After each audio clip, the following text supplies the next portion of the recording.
ఈరోజు రాష్ట్ర మాల మహానాడు జాతీయ అధ్యక్షునిగా ఎన్నికైనందుకు ఆళ్లగడ్డ నియోజకవర్గ అధ్యక్షుడు సుధాకర్ గారు, మరి అక్కడ ఆళ్లగడ్డలో ఉన్న కమిటీ వారు ఈరోజు నన్ను సన్మానించడం చాలా సంతోషకర విషయము. ఎందుకంటే ఈ రాష్ట్రంలో కానీ దేశంలో కానీ దళిత బడుగు బలిగిన వర్గాలు ఎదుర్కొంటున్న సమస్యల మీద పోరాడడానికి నాకు సహాయ సహకారాలు అందించడానికి ఈ ఆళ్లగడ్డ కమిటీ కర్నూలు జిల్లా నంద్యాల జిల్లా నుండి నాకు సహకారం ఇచ్చినందుకు ఈ ఆళ్లగడ్డ కమిటీ వారికి ప్రత్యేక ధన్యవాదములు తెలియజేస్తున్నాను. అలాగే ఈ రాష్ట్రంలో ఏం జరిగినా దళితులకు ఏ అన్యాయం జరిగినా ముందుండి పోరాటానికి సిద్ధం కావాలని నేను కూడా ఈరోజు ఆళ్లగడ్డ కమిటీకి తెలియజేస్తున్నాను.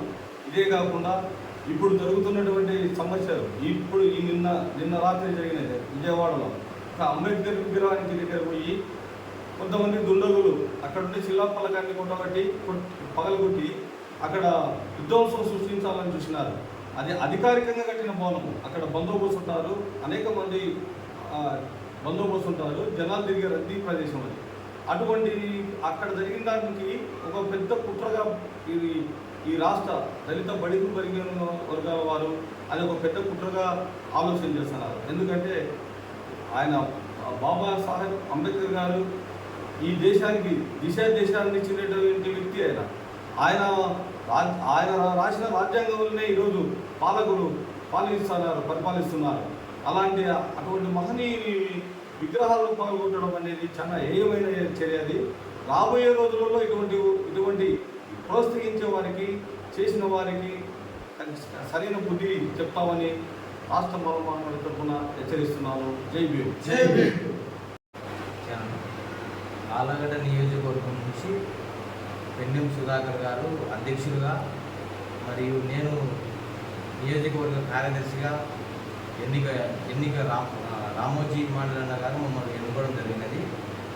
అలాగే దళితుల ఐక్యత సంఘం కోసం మేము ఎంత దూరమైనా పోరాడి ఏ సమయంలోనే కానీ సరే దళితులకు అన్యాయం జరుగుతుందంటే అక్కడికి ఖచ్చితంగా మా దృష్టికి వచ్చే మేము ఇమ్మీడియట్గా అక్కడికి రెస్పాండ్ అయ్యి ఖచ్చితంగా న్యాయం చేకూరుస్తామని ఈ సభ ద్వారా మేము తెలుసుకుంటున్నాం.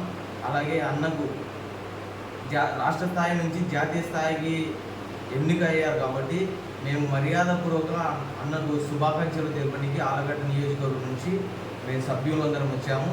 అలాగే అన్న చెప్పినట్లు విజయవాడలో దుడ్డంగులు అంబేద్కర్ గారి విగ్రహం శిలాఫలకాన్ని ఎలాగ విరగొట్టారో అలాగనే ప్రతి ఒక్కసారి అలా జరగకుండా మేము దానిని ఖండిస్తాం. అలాగే అంబేద్కర్ ఆశయాలను కూడా మేము నెరవేర్చాం. ఏ మూలం నుంచి అయినా సరే ఏ దుడ్డంగులు రాకుండా మేము అంబేద్కర్ విగ్రహాలను అంబేద్కర్ అని పోరాటాలను ప్రతి ఒక్కటిని మేము సాధించి మాకు అంటూ ఒక మాల మహానాయుడు మాకు గుర్తింపు వచ్చేలాగా ఇప్పటికీ ఉంది.